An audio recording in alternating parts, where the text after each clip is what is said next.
Commence primary ignition. I'm just not the hero type, clearly. What a piece of junk. Enterprise, this is the captain. I got a bad feeling about this. It's all part of the plan. Engage. Welcome back to Podcast 2 for 1. I'm your host, Donovan Thompson, with my co-host, Daniel Wingfield. And today we are talking episodes 3 through 5 of Loki, the hot show on Disney+. And if you didn't know, Podcast 2 for 1 is sponsored by Kapow Comics, located on Kill Avenue in Sherwood, Arkansas. Of course, they have comic books, graphic novels, collectibles, and of course, special guest appearances throughout the year. So if you haven't, go check those guys out. They're really cool location, and they would love to have your business. Yes. I just wanted to contribute a little bit to the ad. I gave you a little pause there. That way you could say something if you wanted to. Yes, and I said yes. So yeah, I've gotten better about, like, as I read through it, I know your kapow is coming now, so I know not to stop. Good.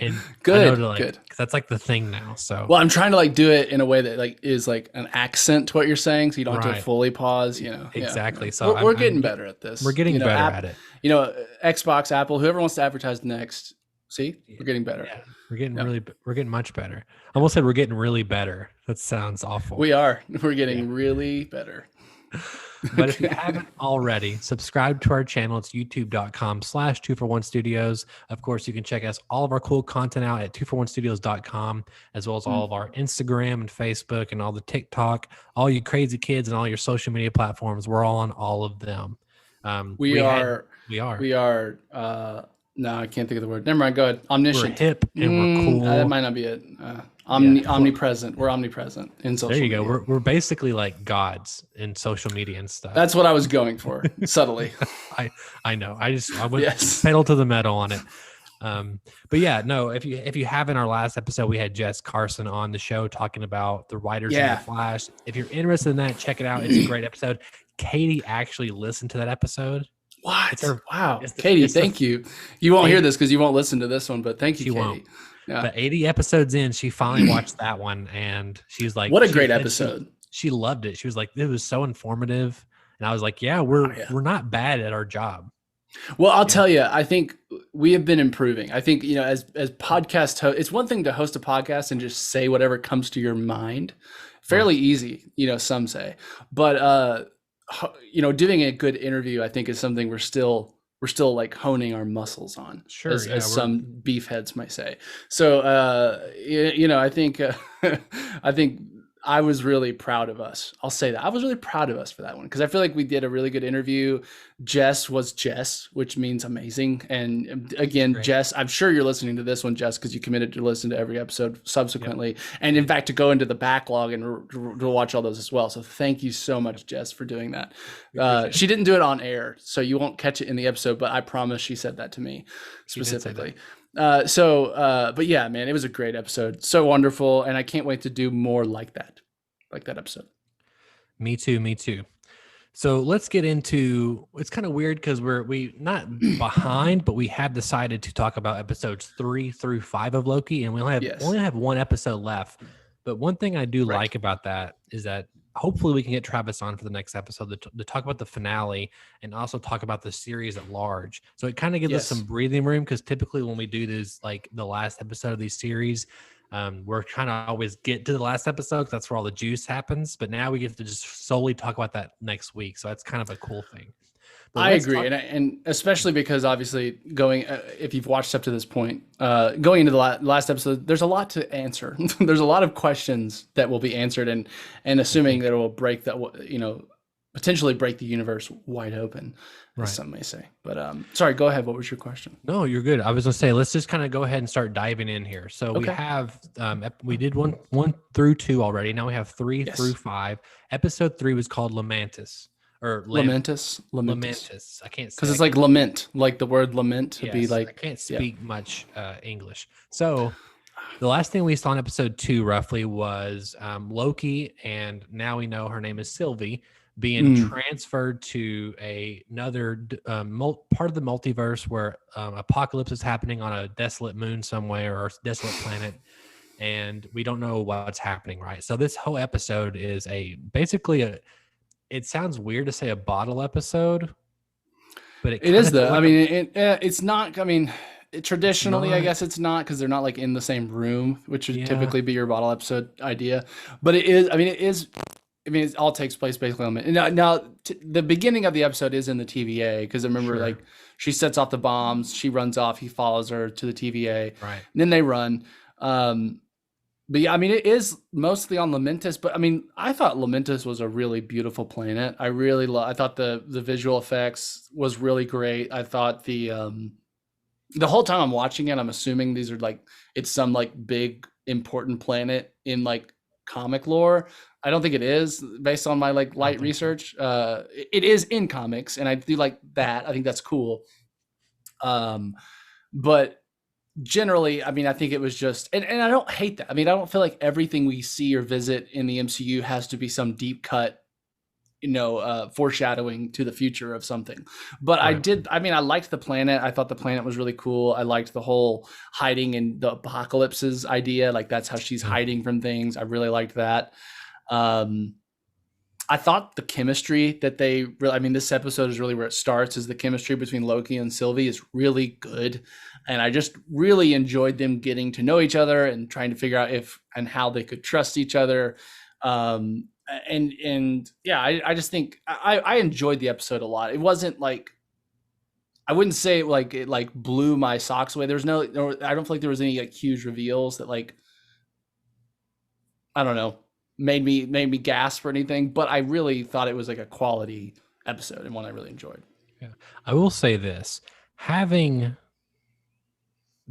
a weekly episodic format like this in all these Marvel shows, I have learned that it has it's put me in a position where every episode I'm speculating so hard that like I am either making up things that are better than what they're giving me.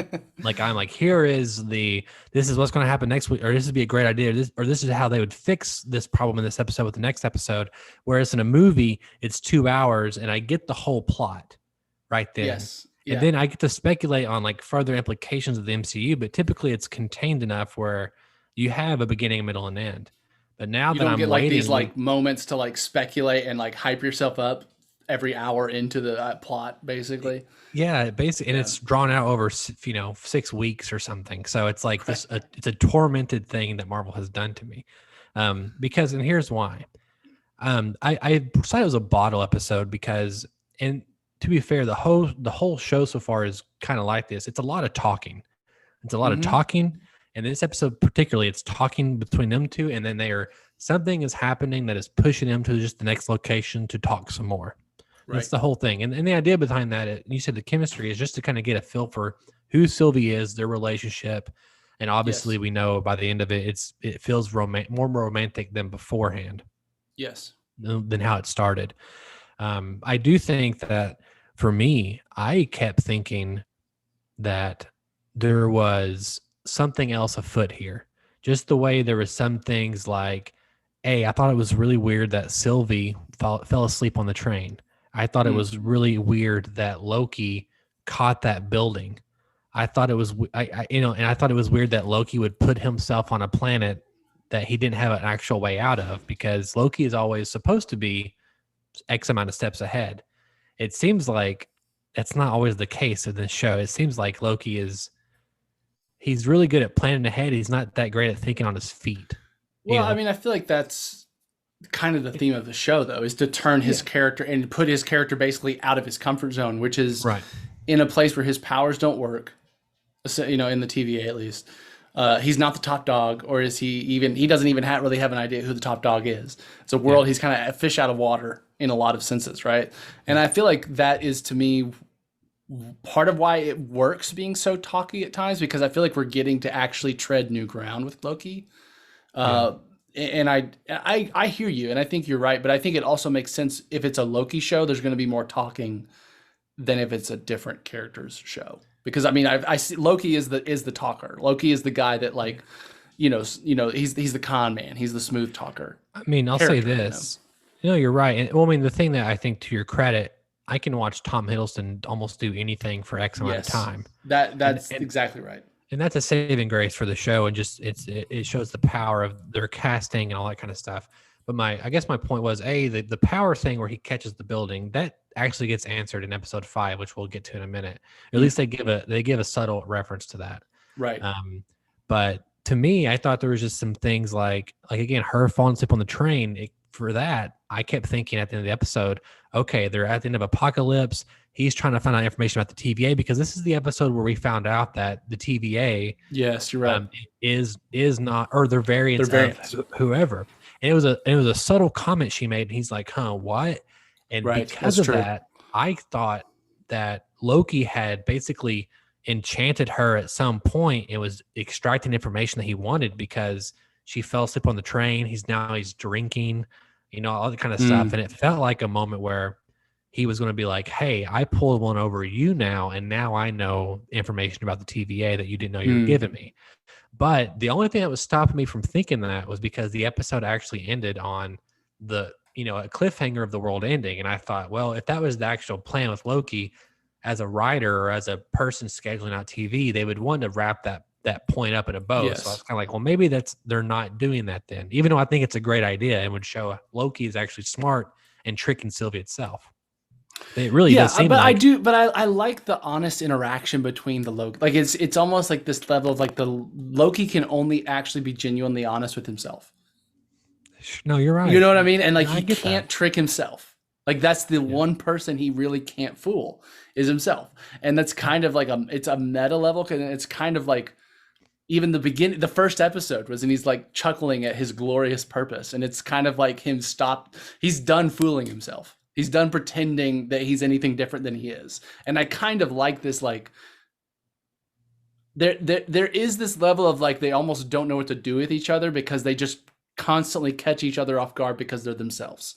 Yeah. And it's almost this like of like, I don't know, like I really enjoy that. I think that to me, it's something different for his character, because any other movie, he would be like pulling the knife out from behind his back in all of these moments. And I just think I'm enjoying that, I guess. Sure. I can see that. I do. Yeah. I think it's a good point that he is, I keep looking for the old Loki, but he's being kind of more genuine and less tricky because he's talking with himself.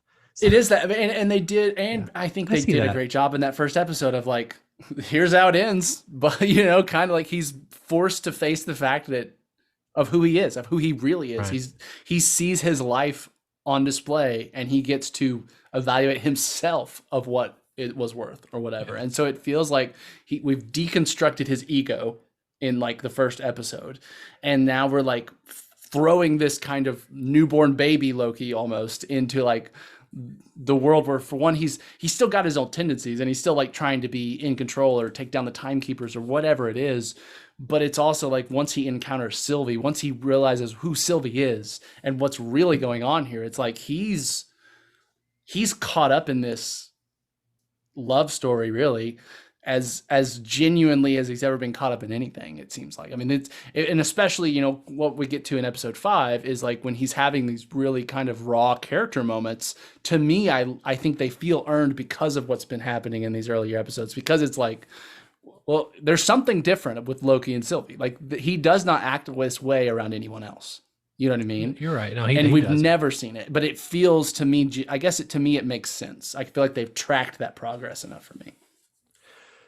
No, you're saying a lot of valid points. I still think that maybe it's just my creative brain is trying to like keep up and figure it out, and then maybe I'm just like the things getting yourself sold on these big ideas that and they just keep not being meeting expectations. But this will lead into something that I think that I want to talk about with episode. I think it's episode 2.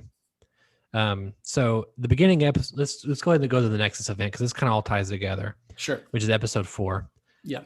It opens up with this romantic moment, like, hey, here's the end of the world, and Loki. Well, actually, it opens up with seeing Sylvie as a child. Right. It does. You're right. Yeah. When we get that kind of really, which I thought was really well done. I liked it. I like this whole idea of her just being like a normal. She was just a girl. That was the problem with her. Is that she was a girl is kind of what it seems to be communicating. The reason that she was too much of a variant was because she was female, and so that's why they decided to prune her or destroy her timeline.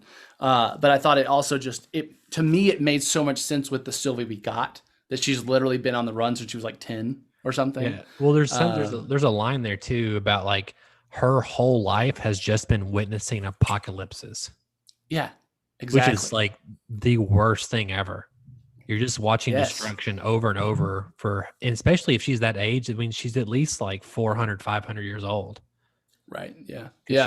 She's an Asgardian. Asgardian time or night. And these apocalypses are roughly only, I don't know, probably range between 10 to 30 minutes max. So you have exactly. I know. Think about how many apocalypses she has seen. She's just like seen people die in their worst moments over and over again. It's crazy. If you like, just if people you like die in terror. Yeah. Yeah. But there's an interesting note there in the opening. We do see Renslayer as just one of the workers. She's a whatever Mobius is. I forgot the name. An agent. Yeah, an agent. Yeah, or something. Not as graduated because Mobius seems like he's the detective and the other ones are cops. You know. Yeah, exactly. So that's a nugget we'll get into in a second. Sure. But then we go to the planet, right, where they're fixing to kiss. And this causes a huge bump in the multiverse, right? Where something is, this isn't. That's how they find them. According to the TVA, this is not supposed to happen where these two Lokis kiss, right? Which makes, I mean, all of the, criticism of the TVA, and obviously this show is criticizing the TVA's ideas as it goes. But it's like, that makes a lot of sense to me, though. Like, two different versions of Loki falling in love with each other is going to do something wacky to the timeline kind of shit, and at the multiverses. Yeah, there's something, it reminds me of like Time Cop. There's this idea that mass can't occupy the same mass can't occupy the same spot, or it'll like basically implode on itself, like a clone, or like your other time version of yourself can't touch each other because then you'll basically erase each other kind of thing. Sure. So there's something like that kind of falls there where it breaks every conventional time travel law we've ever thought of. Like, there's no time travel movie that would let this happen, or this would be allowed. Here's something that this really brings back up to episode 2 that I want to talk to you about is that causes this, earth-shattering level event. Yes. Whenever we talk to Travis about episodes 1 through 2, the one of the things we were really excited about was... Did we do that, or did we do those by ourselves? We might have done it by ourselves, but we independently when we talked in our group. Oh, that's true. Okay, sorry, there is this idea, this excitement, and I think you brought this up even in our actual podcast, that what's going to happen now that all these branch realities are happening? That got pushed under the rug. Yeah, I know. I thought about that too. The whole like her setting off those bombs. Yeah, sequence at the end of episode 2 or 1. I guess it was 2. It was 2. It didn't really go anywhere. At least it doesn't. I mean, it was a distraction, but it seems like they cleaned it up quick, off camera. But it felt exactly. You're right, but it felt like they were trying to play it up as this like, what's going to happen after this all happens. But I mean, you're right. That is something I feel like they just kind of let that thread dangle and they're just ignoring it. Well, yeah, because we went to that big moment to now we're on a planet with them to figure each other out. And then oh my God, you almost kissed or something, and that like almost blew the world or blew the TV. Like they were like acting like this was a bigger deal. It had a huge spike right on the curve. And obviously you can see the TVA TV timeline thing, and it's like there's no other branches happening. So I don't know. It just kind of felt like they're kind of making plot conventions that kind of obviously have this kind of cliffhanger episodic feel to it, but also it's like I don't know. There is. It just seemed like they played it up. Like I think maybe they just misstepped and made it feel like too much of a big moment. Like it was going to be a big plot moment that these bombs were going off. And I feel like they maybe just should have made it a more simple distraction or something, or just not played up the bombs as much or something to be like, oh my God, we're, basically just need to be thrown. They just need to be looking the wrong way. It was the point of that. And they just maybe played that up a little bit. And again, that was kind of a problem I had. And I thought of you mainly because you were really excited about the outcome. Yeah. Well, I mean, when they showed that scene of like all the branches, it was like, which who knows? Maybe that's going to happen. I mean, who knows? I mean, they could still do 100%. Things in this last episode that circle around it. Well, here's why it's exciting, because when you see the branch realities, your brain thinks of the end game of, no pun intended, multiverse. Yeah. And seeing different characters and like seeing different Iron Mans and Spider-Man and all this other kind of stuff, because you know where it's all leading to. But when they stamp it out that quickly, you're like, it's like Marvel keeps with WandaVision, with even Falcon in some ways, and now this show, they keep blue balling us all episode. You're right. No, you're right. You're right. You're right. And maybe they're gonna again. I mean, I'm really excited for this last episode because it feels like they have the potential to tie up a lot of these loose ends in really cool ways. And it also made me think of this is just a super aside, but the fact that we're gonna see Black Widow tomorrow. It's come out this week or yesterday, something. It's on Disney Plus right now, Premier Access. I've already seen people like Google, like being giddy about the end credit scene. I've seen nothing that lends me to know what it is. But I'm also like, I don't either. I would not be surprised if that end credit scene directly tied to Loki, like just directly had something to do with a character in Loki or something. You might be right. Let's timestamp this. I don't think it will because of the place. Granted, they can shift around anything because of X, Y, and Z. Exactly. But the placement of Black Widow when it was supposed to come out last May. No, you're right. It would have had to have changed whatever that scene was. It would have. But also, if that movie had come out last year, it could have been like a Falcon and Winter Soldier in scene. Or you know what I'm saying? Like if Black Widow had come out when it was supposed to, it could have teased one of them. I would have almost put money on it teasing a Marvel TV show at the end of Black Widow if it had come out when it was supposed to. It's very possible. We'll find out with tomorrow. all those shows coming out after that. Like it's just like, and they use these end credit scenes to get you hyped for the next Marvel thing. You know what I mean? But I don't see them, like example, I don't see the tag being something for WandaVision. You know what I'm saying? Yeah, maybe. And it could. I mean, it's another marketing play. Like, hey, go buy this if you haven't already. Which if you haven't, what are you doing? But to go get Disney Plus subscription, I get it. But I think it may tie more into, if any of them, Falcon or Hawkeye. I think it could be Hawkeye. I know there's a tie in Falcon already, just because I think we've talked about it on the show. Oh, that character. Yeah. With Valentino, but I think that will happen, but there might be something with Hawkeye. I don't know. I just think it's the natural tease because his show comes out in the fall, and they're so tightly wound together. Anyway, we'll do that podcast back to Loki. Soon. yeah, exactly. It's a whole other podcast, which I'm be coming at you next week. Yeah, we might record it. Well, we'll talk about that in a minute later. Yeah. I think I know a good time to record it. But I think that ultimately episode 4, which is the Nexus event, obviously this is a kind of a lot of information dump, right? We have them being pulled back, them being separated, and you kind of see the longing for both of them for each other. And this is the big episode where things kind of start turning on its head for the TVA. And I kind of felt like things happened quite a bit, or like it was almost like, I mean, here's the big things obviously are Loki tells Mobius, hey, you're a variant. And he's like, you're pulling your tricks. Yeah. And then honestly, Loki is succumbed for the whole episode of, we get a great cameo by the Sif thing. Yeah. Yeah. Lady Sif. But the whole thing is he's trapped in another dimension. Yeah. No, I mean, this is Mobius's episode, in my opinion. This is the Mobius Shines episode, and he has the best scenes in it easily. I think his scene with Renslayer in her office, with him trying to like dance around what happened to C20. I loved that whole thing. I loved the whole thing of him trying to unravel like what happened with C, like, and that I think to me this was Mobius's whole. He anchored pretty much every scene that was important in this episode.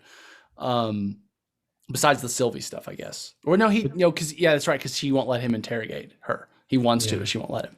But yeah, I loved for one, I just liked that Owen Wilson got to shine a little bit, and I loved his dancing or his tactical ploy conversation with Renslayer in her office, trying to keep prodding without arousing suspicion, and then him trying, changing the subject quickly when she started getting suspicious or whatever. I just think all that to me worked so well. And it developed Renslayer even as an antagonist, right? Well, in a good way for me. And to me, it made Mobius's decision at the end to free Loki make a lot of sense and make it feel like, and honestly, it made his theoretical or at one time thought death impactful and like a kind of punch in the gut. Whenever Mobius got zapped, I literally went no, in like out loud, because I was like, no, But I loved the line. It had such a great like death one-liner that called back to the conversation. He's like, the one place I'd want to go in this whole timeline. Yeah. Like, I just love that he called back to that conversation they were having in the office, and it just felt to me just great. No, that's great. No, and there's some great stuff there. But I think for me, it was almost like it felt like things were happening too quickly on that front. I almost felt like we needed more Mobius kind of him having this, because he seems so firm in his understanding of the TVA and how it worked. And I get it. When you have compelling evidence, it could switch that. But like in this whole episode, he goes from completely committed to finding the tempad that has the recording of of Renslayer, which felt very not, I don't know, cinematic at all. It felt like him let me make sure the recording's off or whatever. It just felt kind of weird. And going from that to him questioning her, and to me, Renslayer doesn't come off as a real threat at all.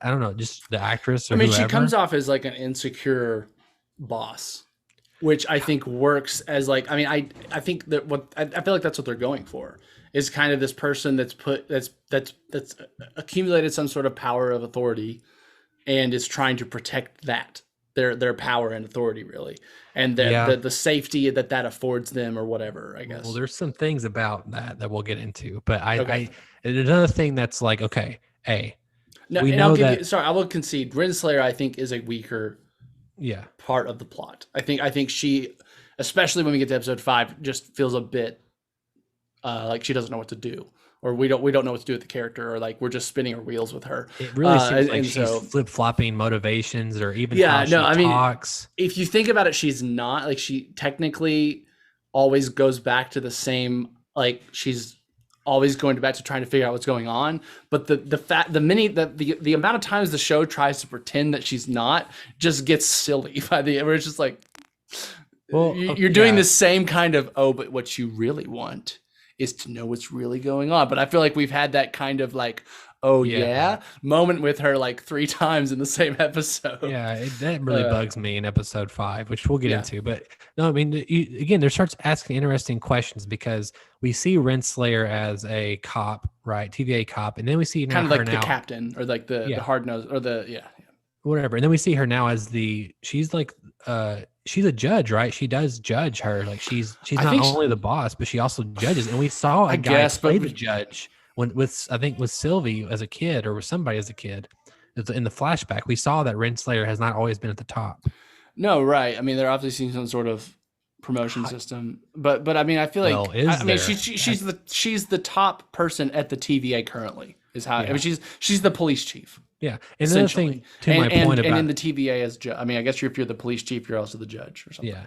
Well, here's the thing too, and this is to me the full effect that this is the first 100% COVID Marvel show, because everything feels like small cast in one location, mainly 2 people talking or 3 people, and you can tell versus like WandaVision and moments in Falcon, and they really had to reshoot stuff, and they most of that was already shot, but they had to do a couple more days.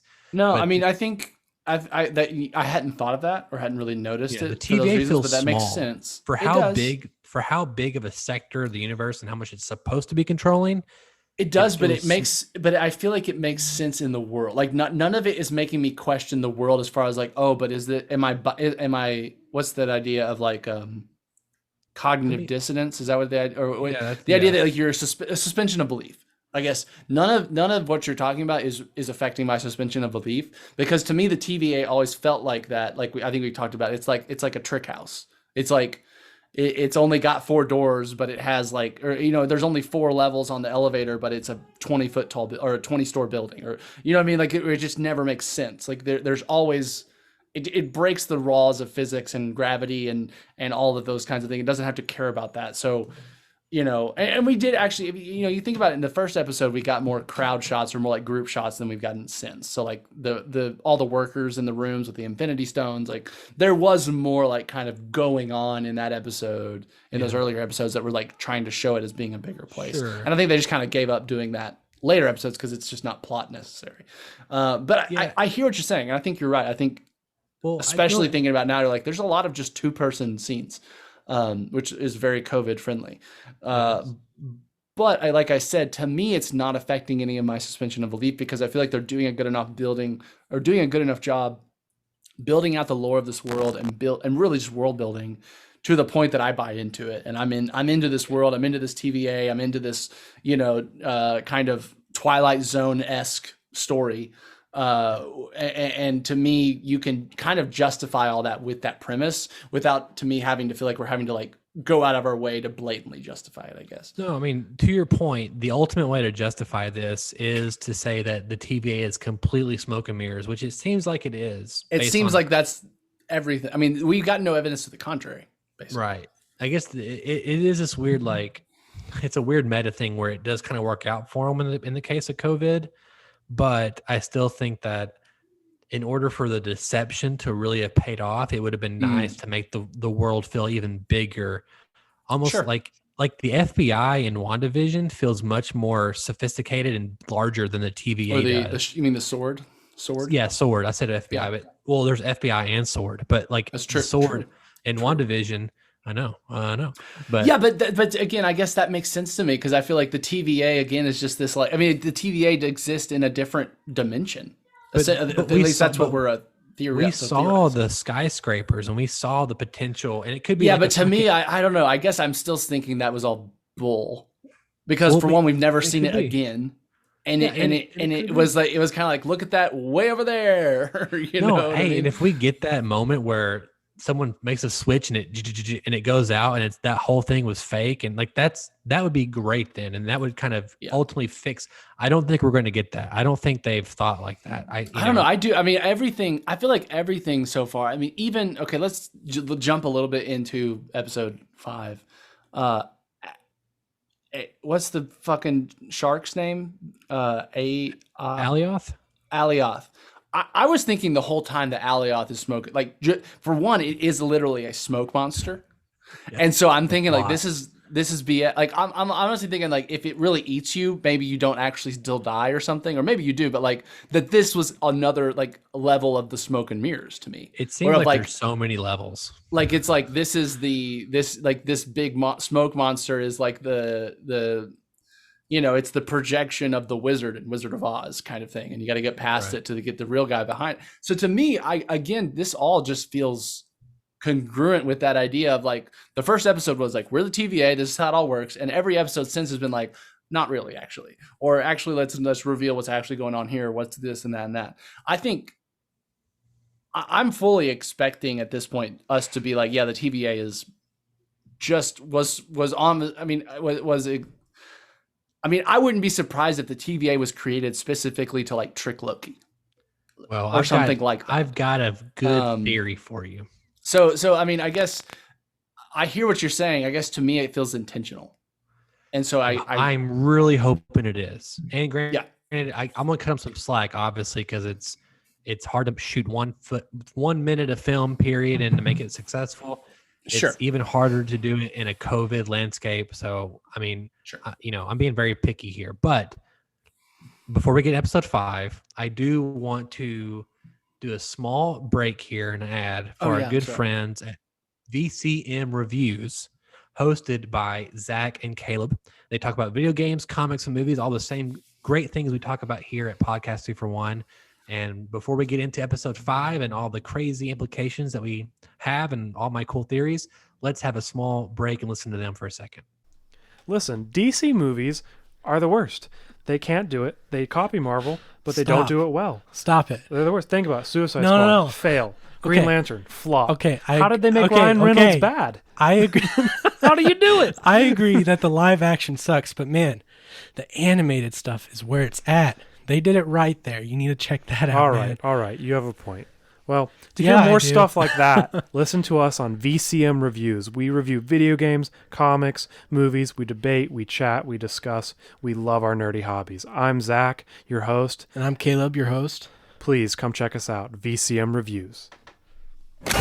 And we're back again.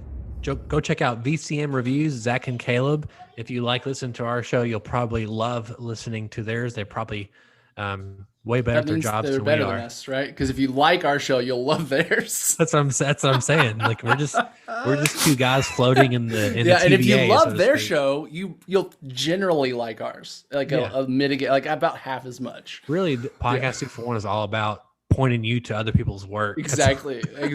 Yeah, we are simply the shoulders that the giants rest Right. upon. Or we should whatever. call it Podcast Atlas. Is what we should Exactly. call it. Oh man, I was going for the exact analogy. That's great. Yeah, there we go.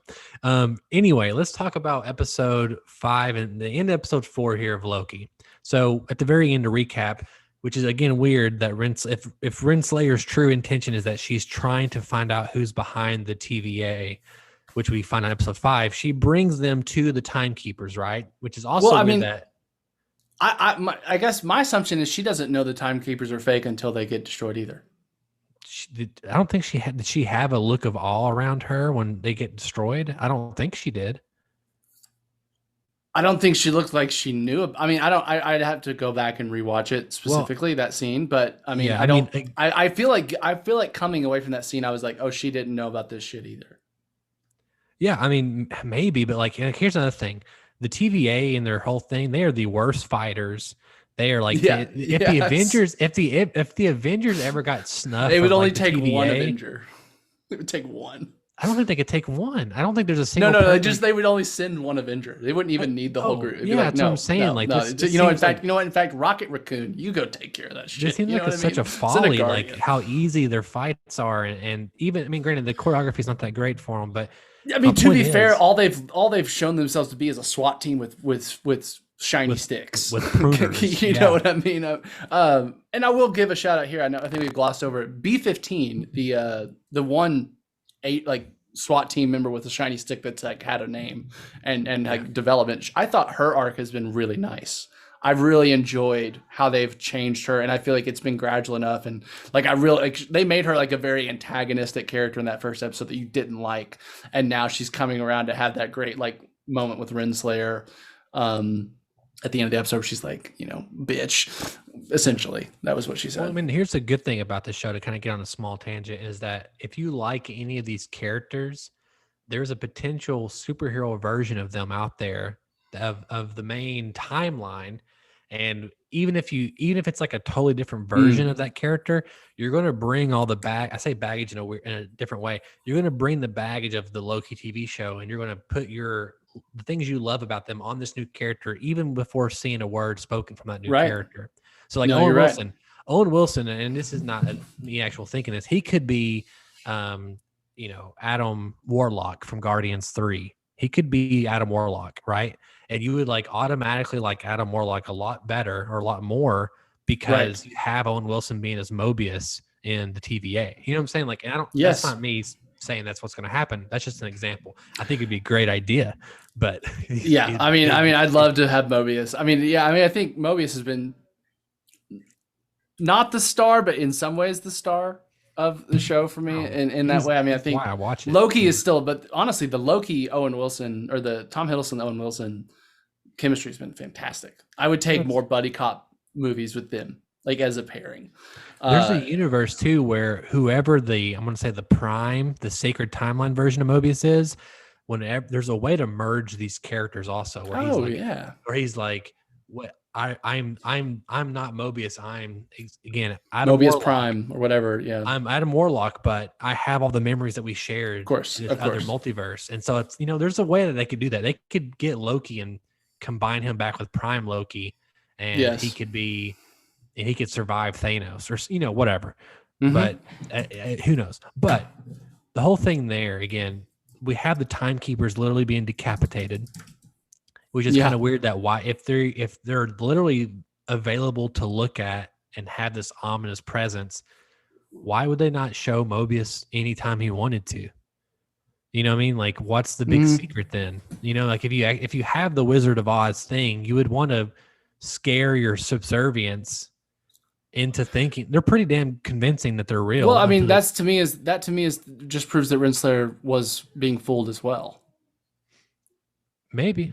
Like that to me is saying like, well, she was being fooled because she didn't want to go down there either.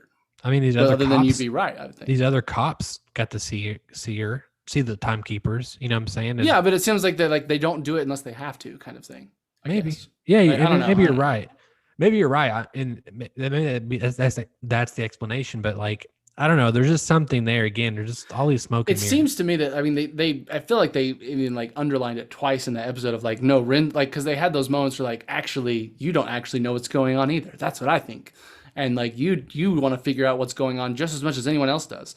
To me, that makes sense. And even like when she's like talking to Miss Minutes at the end of the episode, and she's like, we've got to whoever created the TVA is in danger. Like to me, it just seems like she's protecting. To me, what feels like her motivation is that she's found a position of power and authority that is keeping her safe, whatever she likes it, and she's wanting to protect that. So by protecting whoever created the TVA, she is protecting herself. That's just kind of how I'm reading her. Is that she's like thinking that protecting whoever's in charge here is the best way to protect me and what I have. So that's the only reason I'm reading herself is still helping, like, whoever's there. Very possible. Put a pin in that because we're going to come back to that in a second because it's going to tie into the last frame that we see of this episode. Put a pin in that. So Loki is transported to the void at the end of the universe. So we think, right? And Alioth is the protector of something. Or no, he just eats shit that gets put there, right? Well, I don't know. Oh, he's based on the end of the episode, he is. Well, we'll dolly out information as we come to it. The cool thing about this is that we have multiple Lokis, right? We had Richard E. Grant. Richard E. Grant Loki. We'll get to what he does in the end, but man, he was the star of the show.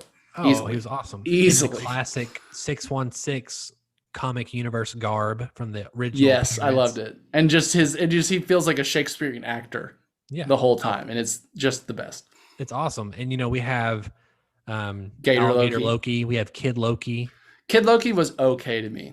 Like I was honestly like, make him younger. Like make him like 7 years old. Like some little kid that's just like a little, like kid just messing with people. I don't know. Like to me, I was like, it was just like a weird age, or like every time he talked, he just sounded like generic preteen, boy or something. I don't know. I was never that interested in him, I guess. Well, every time he talked, I thought I was watching Game of Thrones, which maybe that was the point. But he's based off young Loki from the comics, so that's one thing. Assumed, yeah. So we have some cool Easter eggs, like we have THROG, which is the frog Thor. Yeah, Joe, I didn't. You told me afterwards. That's if anyone didn't know this, I didn't at the time, when they're panning down into the bunker to like go to the safe place in the beginning. There's that thing jumping against that glass, like mason jar, and apparently that was THROG, which is fantastic. Which awesome. I loved it. No, I love it too. It's incredible. And then we have like the Thanos copter, which is fucking incredible. Yes. Did you see that? Yeah. No. That's like, you didn't see that? Okay. Wait, one of the wreckages. Oh, okay. Okay, and like in Spider-Man, you've ever heard of the Spider-Mobile, where he's Spider-Man. There's an actual Thanos copter in the comics. In the comics, Thanos had a helicopter, yellow, and it said Thanos on the helicopter, and it was just dumbest fucking thing you ever see, or why would it ever exist? But they fucking put it in the show. I love that. I love that. No, it's incredible. They had the USS Eldridge, which is like, if you know any type of cool conspiracy theories, there was that the battleship that comes in and then the thing eats it? Yeah, there's a group of sailors that potentially they were doing like experiments where they could make the whole ship disappear and reappear. It's like a real conspiracy theory. Oh, wow. And they had it like they basically disappeared, went to a different timeline, and they come back or something like that. Look it up. But anyway, they had it like explained away in the show. We saw Yellow Jacket's helmet. They like doing that with that show, between this and that DB Cooper thing. 100%. Yeah. But you see Yellow Jacket's helmet, but it's big this time.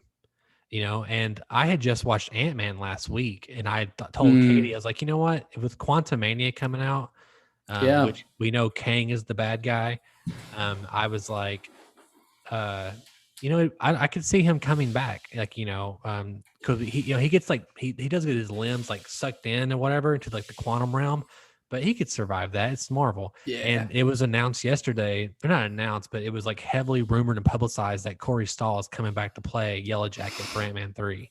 So I'll buy it. Yeah, and maybe that would make sense if whatever's going to happen in this last episode is Kang related with Ant-Man. Yeah, so we had the TV. Yeah, we have the TVA, and they could have like basically instead of Corey Yellow Jacket going small, he could have went big in the timeline, and so they said that that's not supposed to happen, so we're going to make you whatever. Right. Who knows? But here's where it starts getting really interesting, and we'll get back to Loki's fighting Lokis and all that kind of stuff. And one of the things we do see, Kang Tower, sorry, with a Q, right? It is the Avengers Tower, but it is in the it's the thing from the comics. It was bought out by one of the aliases of Kang the Conqueror. And he basically bought the Avengers Tower in his own timeline, and he named it Kang, or Queng. I think it's spelled like Kang, or it's pronounced Kang. It's pronounced the same way. Yeah. And so he bought that, right? Alioth also is tied to Kang the Conqueror in a lot of ways.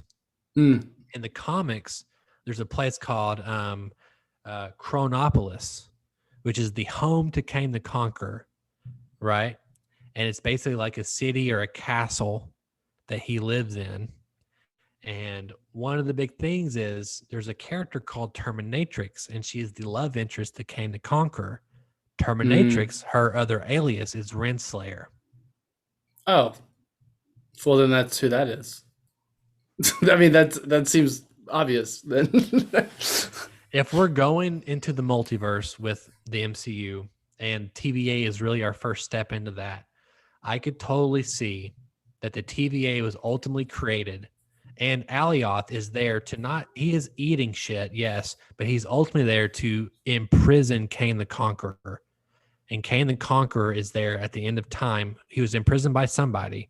And by the actual timekeepers, potentially. Maybe. He might have been the first one who started the time war, right? That they talked about. Yeah.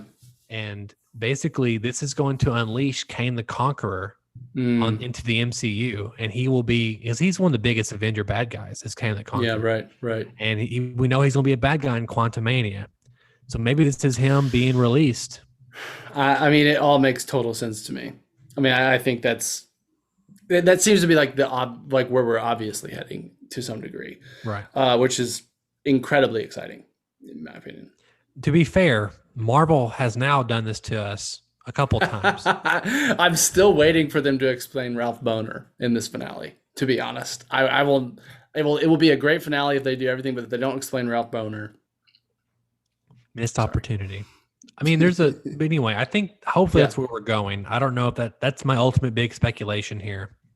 No, I think that makes total sense with, to get into more of episode 5, I think they kind of wrapped up the character progressions they were going for most of these characters. I mean, we talk about in filmmaking and in storytelling, script writing about like internal and exterior goals. Or internal goals, external goals.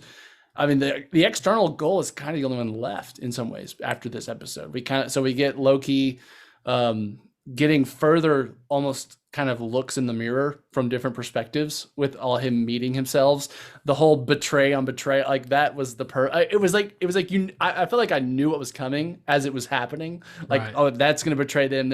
But it was still so fun and hilarious that it kept happening. You know what I mean? Like, it just was like, honestly, I was almost waiting for like a callback to like Thor and like someone come out with like get help at the end or something.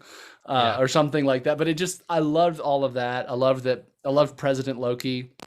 I was surprised it wasn't actual Loki, that it was like a variant, but that was still fun. Yeah, in the trailer, I always thought that was going to be our Loki. The way they used it, he was center stage. They had that one shot when they opened the vault and they're all up there, was used in the promotional art a lot. But then obviously the meat, I would say, of this is the moments between Sylvie and Loki. And then also kind of the moments between Loki and those other kind of 3 main Lokis, the Richard E. Grant, Little Kid, and Alligator Loki. Like those were kind of the core Lokis, and they were all kind of seemed to be like more mature even than the other ones. And even when they revealed, like, I guess other than Alligator Loki, but like Little Kid Loki killed Thor. You know what I mean? Oh yeah. And then like old Loki is Loki that we know, but he got old. Like, you know what I mean? He is actually prime Loki, but he just got old. Like somehow escaped and got old. Yeah. Or I guess technically he's prime Loki without right? He's prime Loki without the final bit of character depth, which is like he was willing to sacrifice himself. He's prime Loki, but he still ran away. Yeah. And so it's like the end of like, if we never saw Loki kind of make that final turn in Ragnarok, when he finally actually helps out and doesn't run away, like that's where he would have ended up. No, I mean, no. I think I love the moments between all of them. It's the moment that this Loki you're talking about, Richard E. Grant Loki, he is escaping Thanos, so he makes the jump to help Thor, but he escapes. That's Thanos. True, but yes, he does. Okay, fair. So but it's still kind of the coward's way out in the end. It is. No, it is, and so like it was him reverting to his old habits. It is technically though, if Loki had survived Thanos, this is what would have happened to him. So we get that ending. It's like the alternate ending. Which is really fun. And like that he basically just becomes, he realizes that he's the problem and just decides to remove himself from everyone. And it's super depressing and sad and like, awesome. And Richard E. Grant is just Richard E. Grant is exactly what Tom Hiddleston would look like when he's that old, it feels like, you know? Yeah. And then, man, I have to, we're skipping ahead, but Richard, his moment in the battle is just maybe one of the best Loki moments, period, we've had at all in the MCU.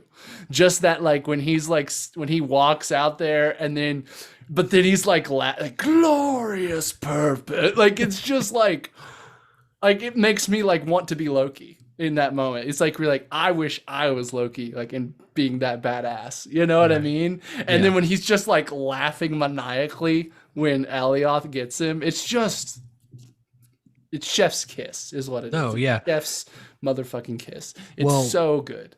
I mentioned earlier there was a moment in episode 3 that I thought was kind of weird where Loki catches one of the things falling, and that was so out of his power set compared to what we've seen before. And I said there was something that happened in episode 5 that kind of explains that. And the thing is that maybe we're more powerful than we thought we were.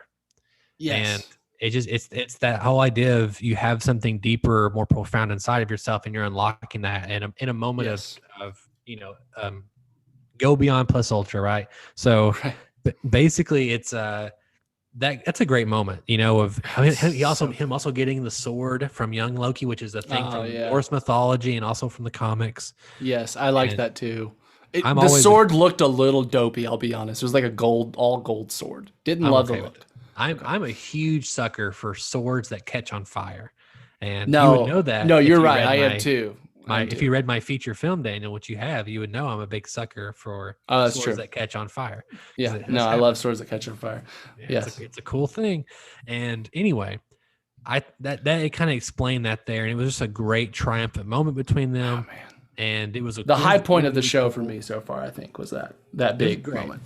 I will say, real quick, when Loki alligator bit off President Loki's hand, yes.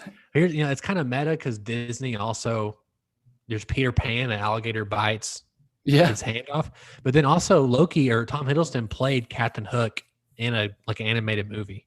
So I didn't know that. It's like meta on a couple levels. That's really funny. Yeah, that is funny. It's kind of meta. But no, I mean, that's kind of where we're at. You know what I mean? Like, well, I'll shout out. I think the one thing we just haven't really talked about is those kind of emotion moments with Loki and Sylvie. Sure. Right at the end. And I think that, again, like I said, they kind of resolved the internal, they've resolved Loki's internal conflicts, which is he has accepted himself for what he is, which is not some grand idea of himself anymore. He doesn't have these his ego isn't out of control anymore. We've broken down his ego and he has accepted who he is. And now after doing that, he's like, now I've found someone I want to be with. And it's like taking the steps to do that. And I just think it worked really well. I think Tom, like her, like kind of being like, but are you sure you're not just going to betray me? Which I think a little bit of that was like, yeah, but you're the same person. But I just thought the chemistry was there. I thought the moment was there. I thought it felt, I really like Sylvie. I like her actress and I think she's doing a really great job with the character. Yeah. And it was cute. It was like a cute Loki moment with both of them. And it was like, oh, this feels like it could be like, we could have a rom-com almost with these guys if we wanted to go in that direction. And I just like that we're like, okay, we've tied the bow on kind of the emotional uncertainty here. If they survive, they're going to be together. Kind of thing, two things here. One, to kind of rephrase what you said, it's definitely, I have found someone that I care about more than myself, which is funny because it's also which himself. is myself. And it's again, it's like that perfect meta level of Loki storytelling. Like the only person he can truly care about more than himself is a different version of himself. Right. And it's too perfect. It's too And the perfect. other thing that I don't see, I see Sylvie and Loki making out of this alive, 100%. I do too. I don't think they would have that scene like that if that wouldn't. Well, I just don't think that we've seen Loki die so many times. I think they're gonna we're gonna have Thor say like, "God damn it, you tricked me again." You know, like you're actually alive, and he's like, "Well, brother, it's more complicated than that." But the other thing I really see, there's someone on the Avengers, and I really suspect it might be Sam Wilson at some point. Go, great, now there's two of them. That line's coming. Yeah, well, I just had this idea of like Loki, like the first thing they do once they're like safe is like go fuck with Thor, with girl Loki and boy Loki in some weird way. Like do something just to fuck with him just because they can, because it's Thor and it's that kind of brotherly. Maybe. You know, apparently, like a question was, in Ragnarok, did Thor mention that he got turned into a frog? Am I making that up? There was something about a story about a snake or turned into a snake and bit me. Yeah, Loki was that the one? Loki turned into a snake and bit me in the eye or something. I don't know. There was something. Well, apparently there was a deleted scene in episode 1 of the show where we saw THROG actually lay out Loki. Like he was transformed into THROG and he laid out Loki as THROG, which would have been fucking amazing. And for time, I don't know why you'd ever cut that for any reason, but apparently they cut it for time, which I'm like, what the fuck? But yeah, well, you don't have commercials to run up against. There's no shows coming before and after. Just make it as long as you want. I don't get the time. Especially that scene, like that would have been a gift for forever. Oh my god, yeah, it'd been incredible. Maybe we'll get it in Love and Thunder. Yeah, I don't think Loki will be in it, but I could be wrong. But especially now that the trajectory that we're getting of the show, we could be totally wrong. But no, I mean, you're right. The character stuff is great. Again, I do think that we're kind of blowing over some stuff with like Mobius and like driving to the car and like where was the pizza car like a reference to something? Or is it just funny? The license plate, I think, is a reference to the creator of like the TVA and Alioth, I think. But I think that's right. But not that I know of other than that, but you know, it's kind of like it almost felt like this moment, like that they're sending each other off. Like, hey, I'm going to go back, and Owen Wilson is like. It seemed like the last moment or potentially the last time they'll see each other. At least they were prepared for that moment to be the last time. And surely we'll see him in episode 6. Oh yes, of course. Oh, of course. I mean, there's going to be a split plot between what they're doing with presumably Kang and what's Mobius is doing, tearing down the TVA, and I'm sure at the end. And Renslayer is probably that one. Oh yeah, exactly. And I could see maybe Renslayer being a variant of Kang's love interest. Yeah, sure. Or it is his love interest, and it's been, you know, I don't think that, but or becomes his love interest. Or becomes his love interest. There's, you know, it's just there's too much smoke there. Granted, for sure. We said this a lot, you know, during WandaVision and other things, but I feel like this is the time where we're actually getting. I lost video, by the way. I don't know. It looks frozen on mine, but I'll just finish it in audio form. Yeah, it's frozen on mine too. I was just gonna ignore it. It's such a flattering picture to be frozen. It's a great picture. I love it. You can always replace it in post with something else. I'm not gonna do that. I'm perfect. I like it. But this is going to be my profile picture from everything now. Oh, there we go. Now it's else. But I think that this is a case where there is almost, typically it was always us speculating and that kind of stuff, but now I feel like we have too many names actually being, like, you know, aerospace engineer, we were extrapolating that to be Reed Richards, which it still could be, but now we have Renslayer, but we have the actors playing Renslayer. We know Kang is in Ant-Man and the Wasp. Or Ant-Man and the Wasp: Quantumania, and even the actor, can't think of his name right now, Lovecraft Country guy. He posted on his Instagram last week with him in a comic of Kang the Conqueror, like, I am Kang the Conqueror, basically. Right. And like he's already been cast. We have Alioth. We have the castle that looks like Chronopolis. There's just too many things this time where we're actually physically seeing the evidence where it's like, and maybe it's not, but it would be cool if it was, you know? Right.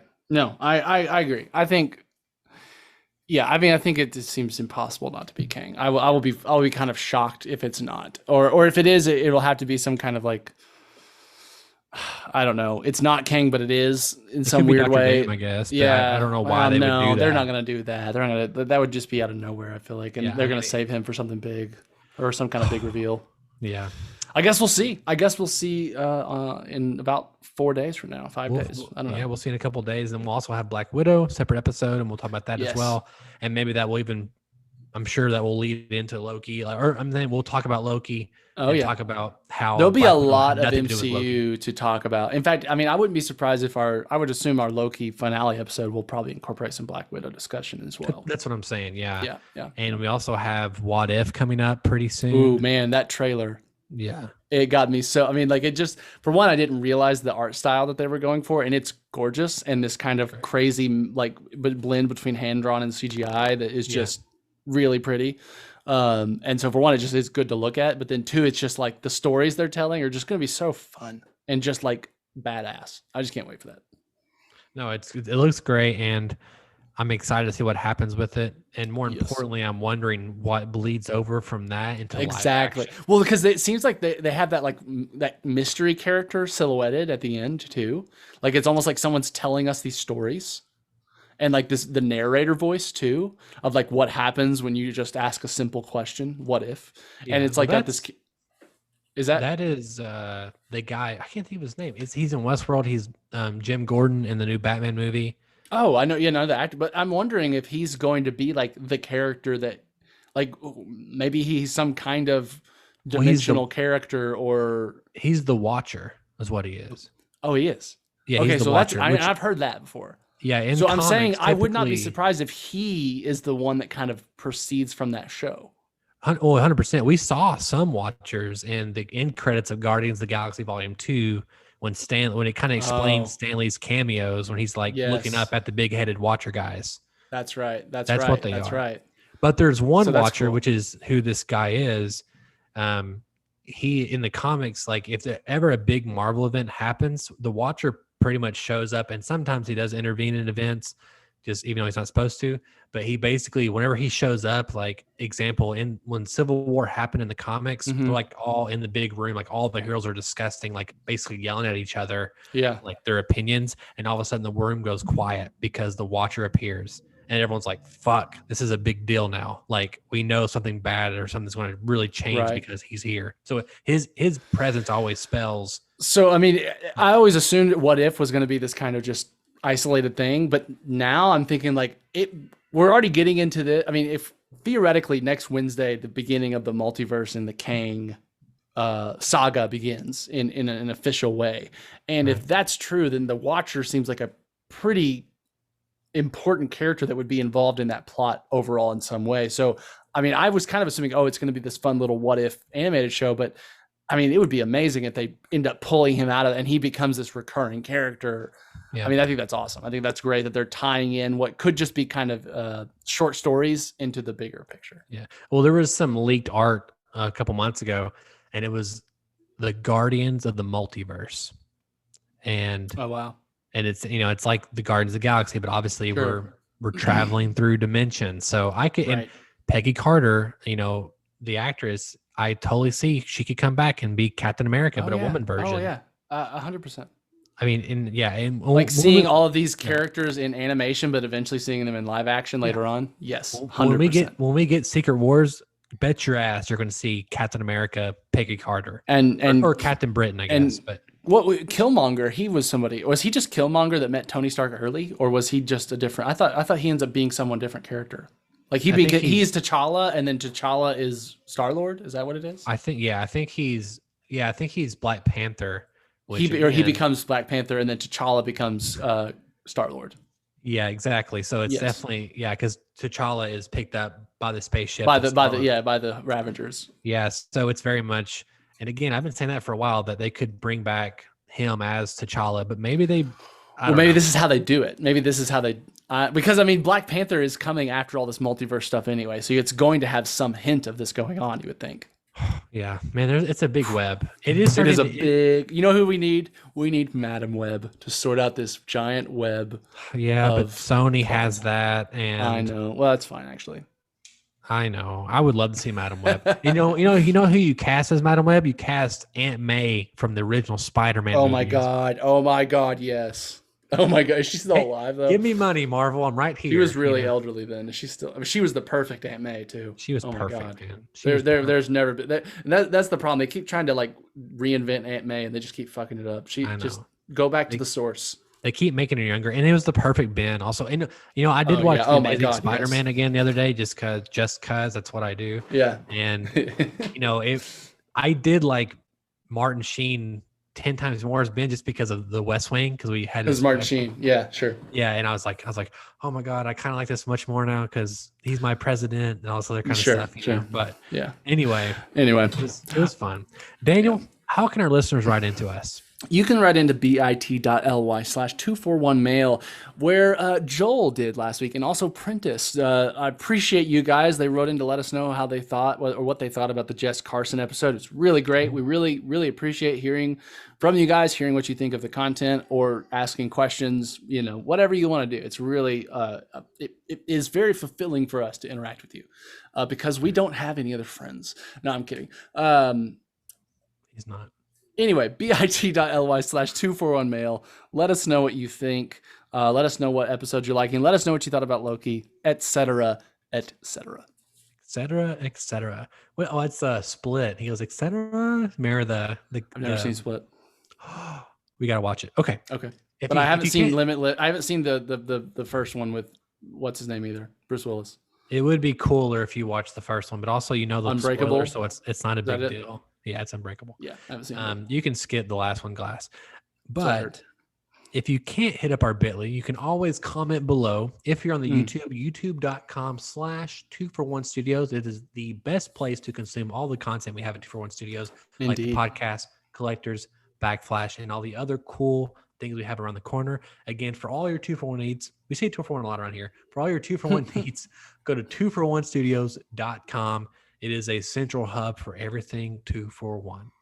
Daniel, it was nice talking about Loki episodes 3 through 5. It was. And Spider-Man 3 and Amazing Spider-Man 1 and all those other things we hit when we talk about anything MCU. Right. It does almost should be like the podcast MCU almost some days, but yeah. The podcast MCU with a light shading towards Loki. We're talking about the MCU with some light Loki elements. Pretty much. But no, it's a great talking about it. I'm excited for Black Widow, and I'm excited for the finale of this. And then we'll really start getting into Shang-Chi, The Eternals, Spider-Man 3, What If, Hawkeye. Yes. All that stuff is still this year, so we have plenty more to talk about, which I'm excited about. And we also have, as of today, I think Witcher 2 announced. I think it's December 17th. And if you don't know, listeners, Podcast 2for1 started their video format on the first season of The Witcher. So naturally, we'll cover The Witcher season 2. Oh my God, I'm so excited for The Witcher season 2. I texted my wife the announcement image today, and we were both excited. We are ready for some more Geralt in a bathtub, if you know what I mean. Oh, I'm always ready for more Henry Cavill in the bathtub, if you know what Cavill. Is it Cavill or Cavill? Is it Cavill? It's probably What Cavill. Does he say? I don't fucking know. He probably says Cavill. He says Arkansas as Arkansas. Well, he's British. He's British. I know. That's what I'm saying. We also have leeway, is my point. Just because he's Superman, I guess mean he's perfect. Henry Cavill. That's what I'm going to start calling him. Henry Cavill. Yeah. Whenever you meet him or whenever you're directing him, exactly, you can do that and kind of demoralize him a little bit and like put yourself on a pedestal. That's a good way. That's of going exactly right. Hey Henry, Henry Cowfield. Hey Henry Cowfield. That's what I'll call him. You think Henry you're Superman? Cowfield. You're Henry not Cowfield. Superman. Not on this set. Oh, I'm gonna start calling him Henry Cowfield from now on. You should do it. Yeah. All right, or Henry Cowlick or something stupid. But anyway, yes, Cowlick. Cowlick. Yes. Oh, right. Yeah, exactly. Okay. Anyway, we should probably end the episode. We probably should. We're going to get in trouble. My name is Donovan Thompson. I'm Daniel Wingfield, and we have spoken.